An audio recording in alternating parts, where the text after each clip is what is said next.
कबीर परमेश्वर जी ने सूक्ष्म वेद तत्व ज्ञान में बताया है कि कबीर एक साधे सब सदें, सब साधे सब जाए।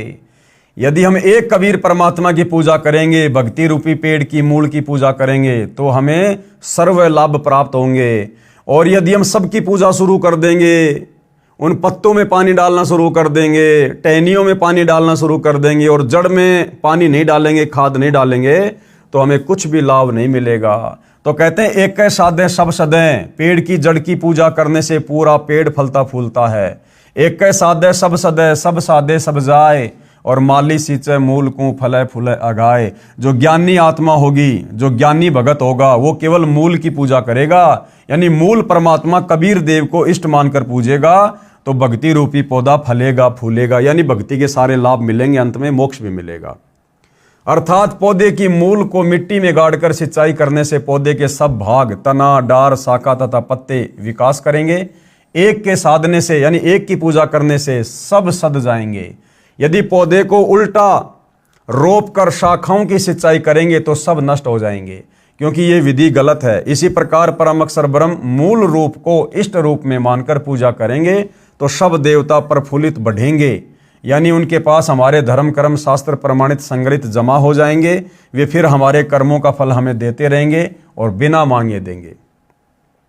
गीता अध्याय 3 श्लोक 10 और 15 तक यही विस्तार पूर्वक बताया है कि शास्त्र अनुसार साधना भक्ति करके देवताओं, यानी वृक्ष की शाखा रूपी देवताओं को बढ़ाओ। शास्त्रोक्त विधि से बढ़ाए हुए देवता तुमको बिना मांगे ही फल देंगे।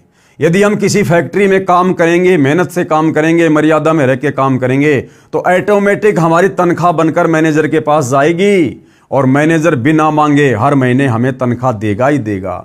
तो यदि हम पूर्ण परमात्मा को इष्ट मानकर भक्ति करेंगे तो हमारे शुभ संस्कार बनेंगे।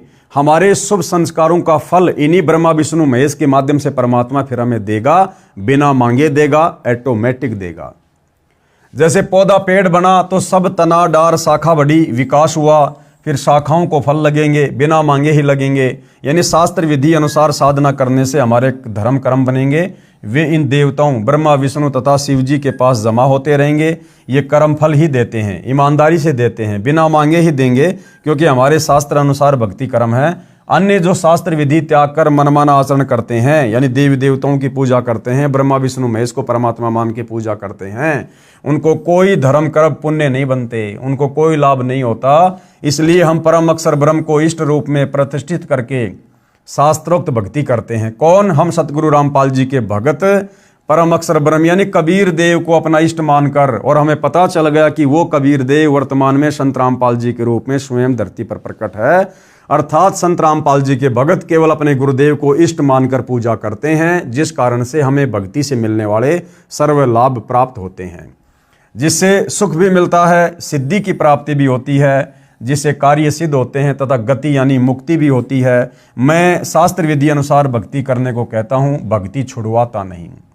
तो सतगुरु रामपाल जी क्या कह रहे हैं कि हमारे विषय में जो लोगों की गलत धारणा है कि संत रामपाल जी तो देवी देवताओं की पूजा छुड़वाते हैं, छुड़वाते नहीं, बल्कि शास्त्र विधि अनुसार उनकी भक्ति करवाते हैं।